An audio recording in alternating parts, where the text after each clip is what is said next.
Hello friends, welcome to our channel కథా కర్కానా. నేను ఈరోజు చూసిన మూవీ విశాల్ నటించిన రత్నం మూవీ.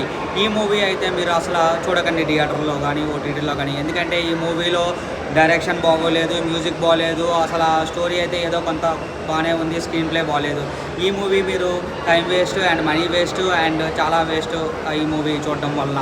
నేనైతే ఈ సమ్మర్లో ఏ మూవీస్ రిలీజ్ లేవు కదా అనుకొని ఈ మూవీకి వచ్చా, కానీ ఈ మూవీలో అయితే నాకు చాలా బోర్ కొట్టింది. ఈ మూవీ 1994లో స్టార్ట్ అవుతుంది.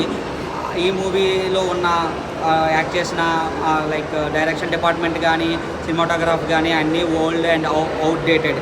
ఈ మూవీ డైరెక్టర్ హరి యాక్చువల్గా ప్రీవియస్ ఫిలిమ్స్ తీసుకుంటే పూజ, సింగం సిరీస్, పందెం కోడి ఇలాగా ఈ మూవీ డైరెక్టర్ బాగా తీశారు. అండ్ ఈ మూవీ డైరెక్టర్ యొక్క స్ట్రెంత్ ఏంటంటే మూవీ ఫాస్ట్ ఫేజ్లో వెళ్తుంది, కానీ ఈ మూవీలో మన నరేషన్ చాలా స్లోగా ఉంటుంది అండ్ చాలా వరస్ట్గా ఉంటుంది. అండ్ ఆయన స్ట్రెంత్ అయిన ఫాస్ట్ ఫేజ్ అనేది ఈ మూవీలో అస్సలు ఉండదు.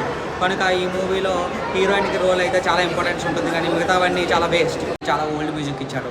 అండ్ పుష్ప సాంగ్స్ చూశాక మనకి ఇంకా వేరే లెవెల్లో ఉంటుంది అనుకున్నాను, కానీ ఈ మ్యూజిక్ అయితే ఈ మూవీ స్టార్ట్ అయినట్టుగా మ్యూజిక్ కూడా 1990లోనే ఉంటుంది.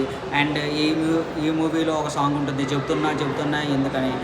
ఆ సాంగ్ లాగే ఈ మూవీ కూడా మనం ఏం చెప్పాలో కూడా మనకు అస్సలు అర్థం కాదు. ఈ మూవీ గురించి ఏం చెప్పాలి, ఎందుకు చెప్తున్నారో కూడా తెలియదు. అండ్ ఈ మూవీ డైరెక్టర్ అయితే నేను చాలా డిసప్పాయింట్ అయ్యాను, ఎందుకంటే ఆయన ప్రీవియస్ ఫిలిమ్స్ నాకు చాలా బాగా ఇష్టం. కానీ ఈ మూవీలో ఆయన డైరెక్షన్ తనే చేశారా లేకపోతే వేరే వాళ్ళు చేశారా అనే ఇదైతే వచ్చింది. ఇంకా విశాల్ యాక్టింగ్ అయితే కొంచెం పర్లేదు అండ్ హీరోయిన్ యాక్టింగ్ కొంచెం పర్లేదు అండ్ తనకి చాలా రోల్ ఇంపార్టెన్స్గా ఉంది. కానీ మిగతా వాల్యూ, ప్రొడక్షన్ వాల్యూ కానీ సినిమాటోగ్రఫీ కానీ ఇంకేమైనా సరే ఈ మూవీలో అస్సలు బాగోలేదు. నేనైతే ఈ మూవీని అసలు సజెస్ట్ చేయను.